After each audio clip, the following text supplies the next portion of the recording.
Once again, we find ourselves descending on the most decadent city in the world, New Orleans, which really needs no introduction. With its stunning balcony-lined dolled-up streets, lively cafes, and music-soaked atmospheres, New Orleans seems to do everything just a bit louder and more colorful than everywhere else. This is a city that truly never stops the party, where everyone is welcome, and happy hour always seems to find you, even when you're minding your own business. Even so, this booze-based city, for one special week during the summer, throws a very special type of party that gets its bacchanalian blood pumping just that much harder. I'm talking about Tales of the Cocktail, the greatest festival you've probably never heard of. This year, we joined All Kinds Cocktail Team at the Marriott Hotel, which comfortably situates us in the middle of the action, and even has murals that look inebriated even if you're not. An amazing amount of work goes into the event, which each year gets more and more involved. But this is truly the all-star Olympics of bar culture, so only the best is expected. After a quick orientation, everyone gets fitted for their event attire, and we're ready for a tour. Our welcome area is being presented by Perlick, who makes the Cadillac of bars for the industry. We get an in-depth lesson behind these amazing purpose-built service stations before heading into the event space. Work happens pretty much to the last minute to get this completely immersive event ready to surprise and delight guests from literally around the world.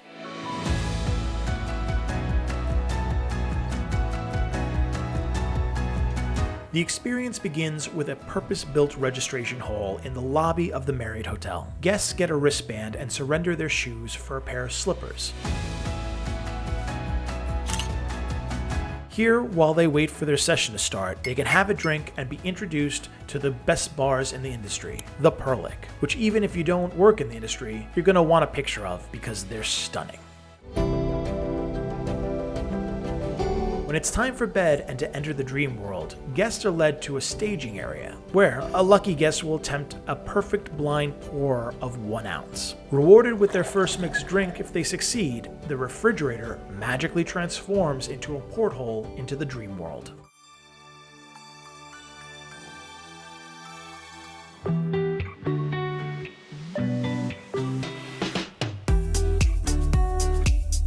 Entering Dream On is completely disorientating in the best way possible. While New Orleans can seem like a city on another planet normally, this is just one more level down the rabbit hole.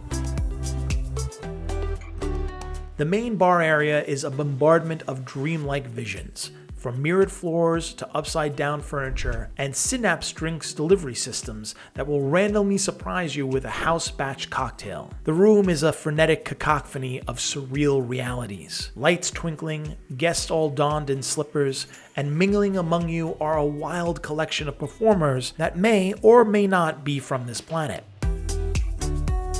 There are a whopping 11 drinks available just at this main bar, and there are 3 whole entire bars hidden within this room that you are challenged to find. Dream On does a fabulous job of distracting you from finding them with local entertainment that will surely up your Instagram cred. From amazing live music that fills the space, to surreal performance art that looks good truly from any angle, to a rather saucy and sexually charged old-school burlesque striptease with a modern twist, you may never find the other 3 rooms. And quite frankly, that would probably be just fine.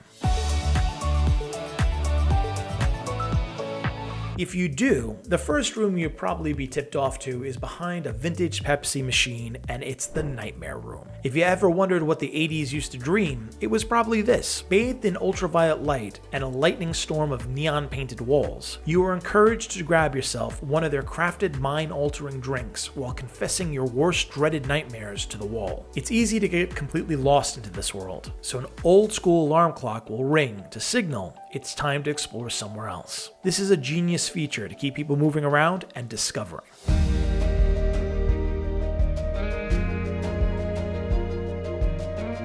Next, you probably will see folks gathering around the fireplace, which is definitely weird for New Orleans in summer. They're waiting for the Botanical Speakeasy Room, which is accessed through a sliding panel in the wall. Inside, you're transported to a lush and verdant wonderland completely surrounded by vegetation and nature. Everything here is pretty much edible, and sounds and even smells of the rainforest are piped into you. The drinks here are a powerful omakase of the vibrant vegetal kind. Almost tonics, but definitely cocktails. They are crafted with unique unique herbs that can do some interesting things to you, like make your tongue go numb or put electricity in your teeth. Don't get too comfortable, because when the phone rings, it's wakey wakey time, and time to try a new coveted cove.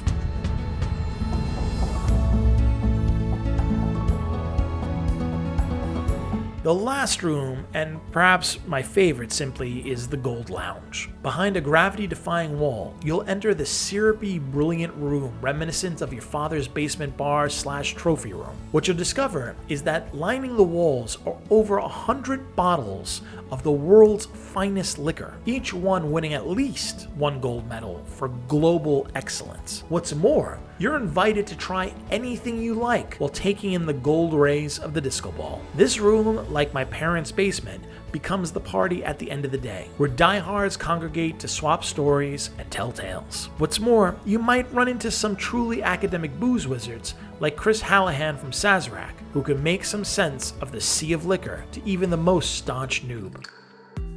Well, everything on these shelves at least has a double gold from the San Francisco Spirits Awards. Sazerac 18. This is part of the Buffalo Trace Antique Collection. It's won Whiskey of the Year several times as well. It's very earthy and delicious. It's about $150 retail, but most people on the secondary are selling them for like $2,000 or more. You've got George T. Stagg's 15-year uncut, unfiltered, which means it's straight from the barrel. It's preferred by like really knowledgeable bourbon drinkers to have that, because it just takes it to another level of flavor. It's the best whiskey in the world several times too. This is William LaRue Weller, and this is a 15-year uncut, unfiltered wheated bourbon. This one is actually 133.6 proof, which is super high. What that does is just it unlocks all the flavor. Straight from the barrel. It's a long-time favorite of mine, Weller 12-year. You've got earthy tones, sweet caramel, pipe tobacco, all of that kind of comes out in this. 12 years, great. 1792 full proof. The flavor is, it's unbelievable. This mark has actually won Best Bourbon in the World twice as well. A lot of awards in this lineup. They're pouring like massive amounts in there. Those are like 130 proofs. It's called Dream On, so yeah, good night. Dream on, good night. While there are some serious heavy hitters lining the walls here, there is no doubt that the piece de resistance is located at the epicenter. This is Phoebe, a space-age piece of art that delivers an absolute perfect pour every time. And what is Phoebe dishing out? Only a dram of the rarest sips of the world, the Last Drop, whose bottles can be into the tens of thousands of dollars. This is the only liquor that is not up for grabs, but if you're lucky enough, someone might take a shine to you and quietly slip you a gold coin, which will get you a coveted taste of this extremely rare and beautiful elixir. It should be no surprise that the Gold Room is the gold standard for a good time at Tales. This room epitomizes the heart of what this event is about. Creative people from around the world coming together to learn and celebrate libation. It doesn't matter if you're a seasoned pro or a casual sipper, everyone is simply welcome.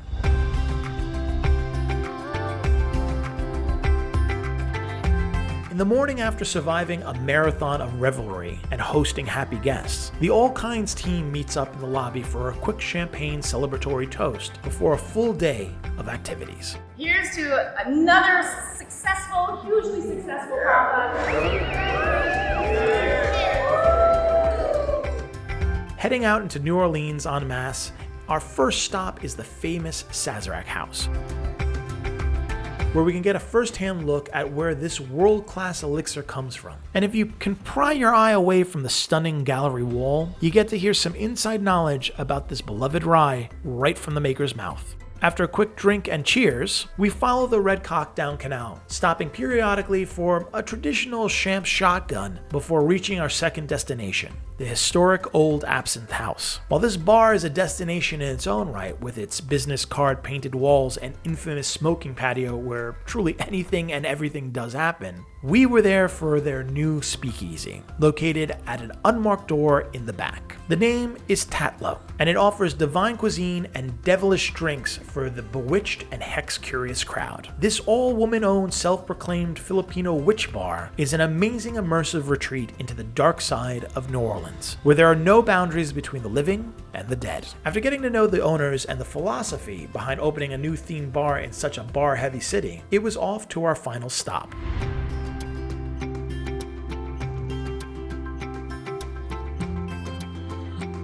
The famous historical Court of Two Sisters, established in a whoppingly old 1832. Walking into these hollowed halls is truly like walking back into history. This is one of the original bars that established the city and its bar culture, and not much has changed in nearly the 200 years that it's been in operation. This is truly a perfect trifecta of a bar crawl for industry professionals, going from the polished event-focused Sazerac House to the clandestine speakeasy, and rounding it out with the historic Two Sisters. You get a full picture of what's possible at the world's most famous libated city.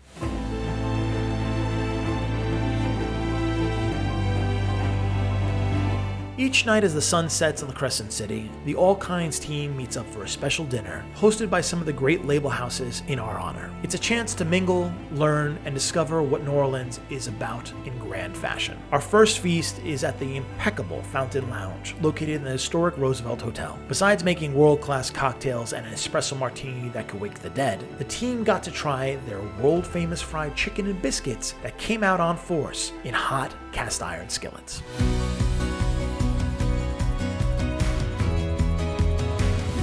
Our second night was at Landry's Seafood House, who arguably has some of the best fruits of the sea in all the Gulf Coast. We got to mix and mingle a bit, trading stories and tales over cold cocktails and sparkling wine, before diving into their divine dinner service, and even got to celebrate a birthday at the end of the night.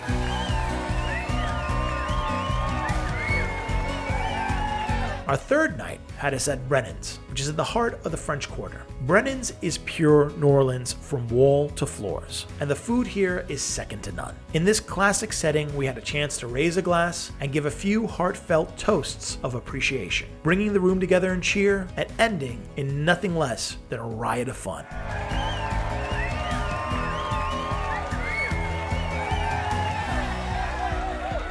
Now, our last meal together was at Calcasieu, which is perhaps one of the best restaurants in the city. Drink in hand and courses laid out, we got to dive into their house-cured charcuterie, smoked fish, and hand-minced tartare. We even had a few surprises that night, like an impromptu wedding anniversary celebration mid-dinner that really cemented the fact that everyone on this trip is more family than friend. After an absurdly mental meal, there was of course some powerful digestivi passed around before we got handed our all-access passes to the gala events that night. It was truly about to go off. New Orleans really doesn't need another reason to party, ever. There is music literally everywhere, pouring outside from dark bars, and seemingly on every corner you'll find your new favorite band. Buried deep inside some bars, you might get to hear local legends like Shabuzi lay down some verse. Or you can simply pop into one of the hundreds of watering holes where you might find an epic twerk party, or perhaps, a 30-piece men's sea shanty choir shaking the walls to their foundations. Still though, Tales brings extra to the already raging party that is New Orleans, and these legendary parties are not to be missed. My first stop was the Rabbit Hole Party being held at the coveted BK Historic House. This Alice in Wonderland themed immersive booze fest had you tripping down the rabbit hole into several of the beautiful landmark rooms. And as it was being held in an old home, this was definitely a house party type of vibe, where everyone from the guests to the bartenders got low and got down on the dance floor, fueled by delicious cocktails on tap. Next, I happened to stumble onto the Pernod Party, which was hard to miss, to be honest. However, I absolutely adored this throwback 60s travel vibe ambiance they nurtured in one of the coolest spaces in all of New Orleans, the World War II Museum. Loud, rambunctious, and with amazing libations being rolled out, drinking under a veritable squadron of historic fighter planes is definitely an experience not to be forgotten soon. It was early, so I stopped by the Diageo party to see what was swinging. And glad I did, because this Western themed get down had a real fun crowd with lots of free swag, people with puppies, bull riding that seemed like a terrible idea, but kudos to those brave enough to try it, and even a kick-ass mirrored saddle disco ball that I now need to own. If nothing else, this was truly a feast for the eyes. My next stop, and the main target for the evening, was the Jack Daniel's party. It seems like the entire Tales crew got the memo, as the line stretched well into the sunset. But the press badge definitely helped me squeak through the line and inject me into the fun fast. Inside, there was a carnival of drinking delights happening, from delicious fresh bites of southern cooking to classy roller daddies, heaven-scented smoke bubbles, and even a record art station where you got to make your very own souvenir to remember the night forever.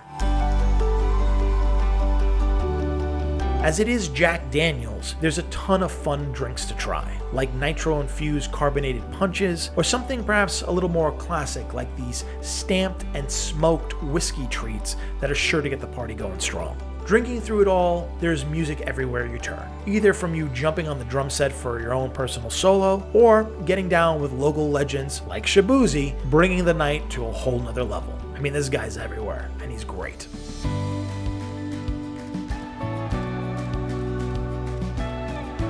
For a nightcap, I unexpectedly saved the best for last, and headed to the madness that's inside the infamous Orpheum Theater. This is the Hendrix Party, and in my humblest of opinions, it was completely off the rails in the best way possible. It was like stepping into Moulin Rouge circa 1922, and given an open bar and a pass from all moral judgment on top of that. An art show, half of a rave, this party had your head on a swivel as you were constantly being pulled in every direction by Bacchus's mighty tug. An absolutely beautiful night full of amazingly beautiful fun people, properly libated and feeling fabulous from the floor to the ceiling that seemed to reach well into the heavens. This was a proper party, Belle Epoque on tap if you will, and as you climb the towering theater, you're afforded a special look at what a fire party looks like from space. Floating back down, I let the night drift away in an inebriated haze, as light and pounding music guided our bodies en masse to a rhythmic ecstasy. This was, well, let's just say a perfect way to end the tale of Tales of the Cocktail. Until next year. Looking back over this jam-packed 3 days and nights, one thing I think everyone takes away is that it's about the amazing people that you meet here at Tales that makes this event so special. It is a true celebration of libation, where friends become family, and the toasts seem to never end. Well, that is until next year, my fam. Cheers. Here's looking at you.